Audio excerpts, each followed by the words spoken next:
मैं और सर आप देख रहे हैं MKT न्यूज़।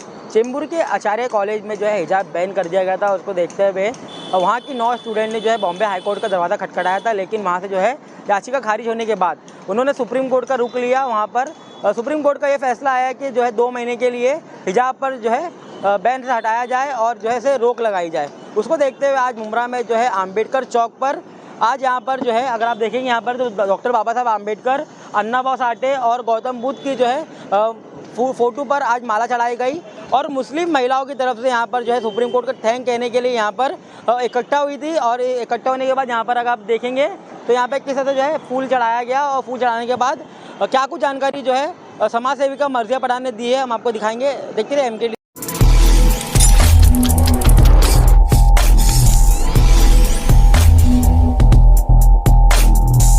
सुप्रीम कोर्ट में स्टे दिया गया, उसको लेकर कितना आनंद लगता है और हिजाब कितना महत्वपूर्ण है अल्पसंख्यकों के? देखिए, हम लोग आज यहाँ पर डॉक्टर बाबा साहेब अम्बेडकर चौक पर डॉक्टर बाबा साहेब अम्बेडकर के वहाँ हार चढ़ाने आए हैं। हमको आज सुप्रीम कोर्ट को, देश के कानून को, लॉ को, हमको कॉन्स्टिट्यूशन को थैंक यू बोलना है दिल से। हम उनका दिल से शुक्रगुजार है, क्योंकि आपको पता है ये सारी चीज़ें 2022 में शुरू हुई थी कर्नाटका में, जब वहाँ पर इलेक्शन होने वाला था। तो जैसे सबको पता है कि गंदी राजनीति जो है वो बीजेपी अक्सर करती है, एक वोट पोलराइजेशन के लिए करती है, एक माहौल क्रिएट करती है डिस्टर्ब करने का, कि एक भय का माहौल क्रिएट करने की कोशिश की जाती है। जब वो लड़की के ऊपर बहुत सारे लड़के नारे लगाते हुए आए थे और हिजाब बैन वहाँ पर हो गया था कर्नाटका में। उसके बाद बॉम्बे में, मुंबई में ये चीज़ होने के लिए एक्सपेक्टेड नहीं था, क्योंकि आज तक कभी ऐसा महाराष्ट्र मुंबई में हुआ नहीं है। आज तक ऐसा महाराष्ट्र मुंबई में हुआ नहीं है। बट मुंबई की एक कॉलेज में ये चीज़ हुई कुछ महीनों पहले। फिर वहाँ के 3 स्टूडेंट्स ने जाकर के हाई कोर्ट में अपील किया। हाई कोर्ट से अपील रिजेक्ट हुई तो उन्होंने सुप्रीम कोर्ट में अपील किया। अगर आप सुप्रीम कोर्ट और लॉयर्स के बीच का कॉन्वर्सेशन सुने तो आपको समझ में आएगा कि कितने अच्छे से उन्होंने इस चीज़ को पूरी तरीके से इग्नोर किया है और कहा है कि महिलाओं को जो पहनना है वो पहनेंगे। अगर आप उनके रिलीजन से देखेंगे तो ऐसा तो वो नाम भी नहीं बता सकते फिर कॉलेज में। अगर आपकी नाम से भी तो आपको उनका रिलीजन जो है वो पता चल जाएगा, तो फिर पहनावे से क्या बात है। तो आज तक जब ये चीज़ नहीं हुई तो अब क्यों आपको ये करना है।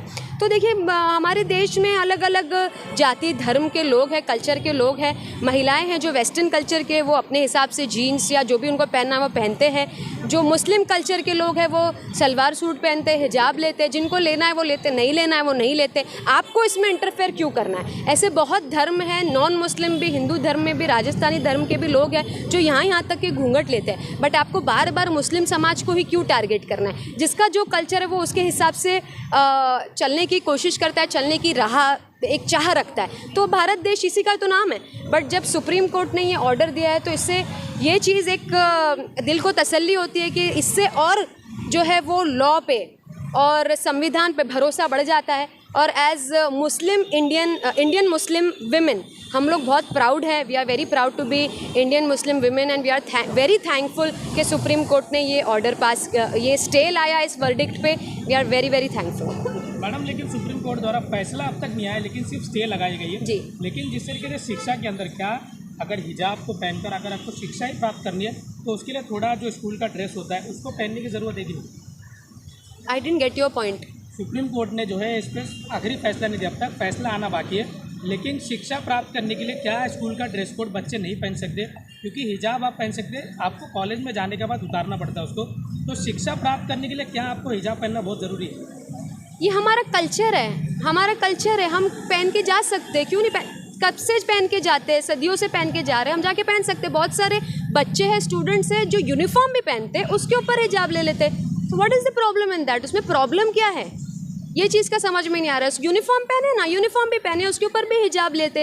अरे बहुत इंटरनेशनली जो चीज़ को क्रिटिसाइज़ किया गया है उस पर देश में क्यों बात हो रही है, मुझे समझ में नहीं आ रहा है। जब कर्नाटका में ये चीज़ हुई थी तो यूएस में इस चीज़ को क्रिटिसाइज़ कर दिया गया था। वहाँ पर अमेरिका, जिसको हम इतना मानते हैं वर्ल्ड मोस्ट पावरफुल कंट्री, वहाँ पर लोग जज बन रहे हैं, हिजाब पहन रहे हैं, डॉक्टर बन रहे हैं, हिजाब पहन रहे हैं, कोर्ट रूम में बैठ रहे, हिजाब पहन के बैठ रहे। तो आपको देश में स्कूल या कॉलेज में क्या प्रॉब्लम है पहन के बैठने के लिए?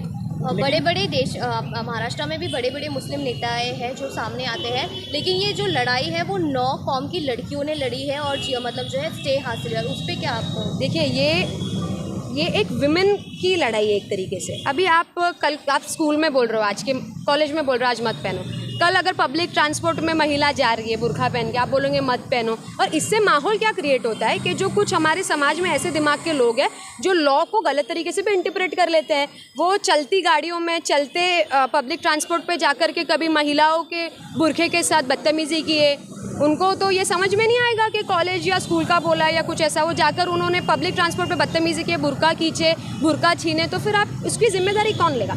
मेरा पॉइंट ये है कि देश में बेहतर मुद्दे हैं बात करने के लिए, आपको रिलीजन और कल्चर पे क्यों जाना है लोगों के? महिलाओं के ताल्लुक से बहुत सारे मसले आई थिंक जिस पे गवर्नमेंट को आई थिंक जोर देने की ज़रूरत है। मैडम, जिस तरीके से आर्गूमेंट हुआ उसको लेकर सुप्रीम कोर्ट में ये कहा गया कि जो बच्चे पढ़ने के लिए आते हैं उनके अटेंडेंस को लेकर तकलीफ होती है क्योंकि हम पहचान नहीं पाते कि वही बच्चे हैं क्या जो पढ़ रहे हैं, ऐसा आर्गूमेंट हुआ। अरे ये बोलने की बात है, आर्ग्यूमेंट करने के लिए तो कुछ भी आर्ग्यूमेंट करेंगे ना। ये क्या नया है? क्या न्यू पहन रहे? क्या न्यू लॉ आया है कि अभी लोग हिजाब पहनना चालू कर रहे हैं? अभी क्यों प्रॉब्लम हो रही है उनको?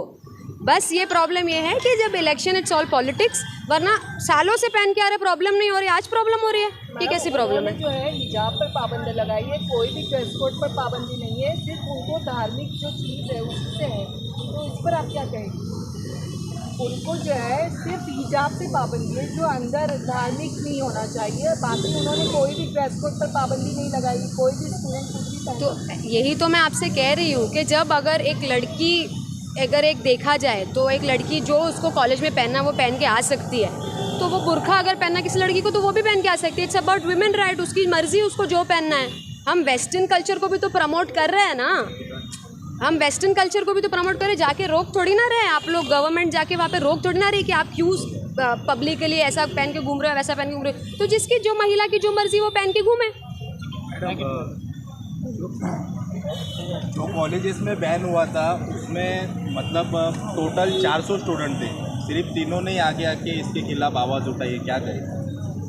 उनमें हिम्मत होगी, उनमें गट्स होगा, बाकी सब लोग बेचारे डर रहे होंगे स्टूडेंट्स। आवाज़ तो सबको ही देखिए, आवाज़ एक ही जन कुछ ही लोग उठा सकते हैं, बाकी सब लोग चाहते भी है ना अगर कि वो करे तो वो डर से या किसी खौफ से नहीं कर पाते, बट उनका भी आवाज़ उठाना और इतनी बड़ी उस चीज़ पे स्टे आना, इट्स कमेंडेबल।